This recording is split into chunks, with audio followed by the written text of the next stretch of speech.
Hey everyone, we're going to walk through just how easy it is to start to leverage Hightouch's new Looker model selector.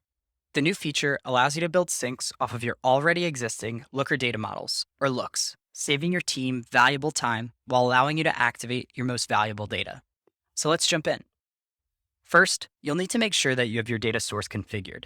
In this case, we're simply going to use the demo database already in place in this workspace.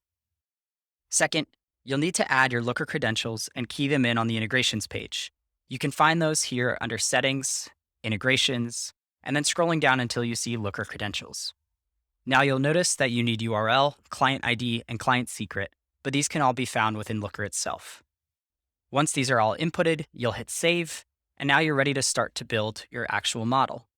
So we'll go to Models, hit Add Model, pick our data source, hit Continue, and now you can actually see Looker as a modeling method. We're going to select that, come into here, and search for the actual model that we want. We'll find as Sales Q3. We'll hit Preview. Make sure all the data looks good. It does. We'll hit Continue, and now we can just name our model. So we're going to name this Sales Q3. Pick our primary key, which in this case is going to be date, and we're going to hit Finish. Now it's that easy. This model can now be used to set up any sync out to any of our various business or marketing applications to make sure that we have consistent data across all of our various tools.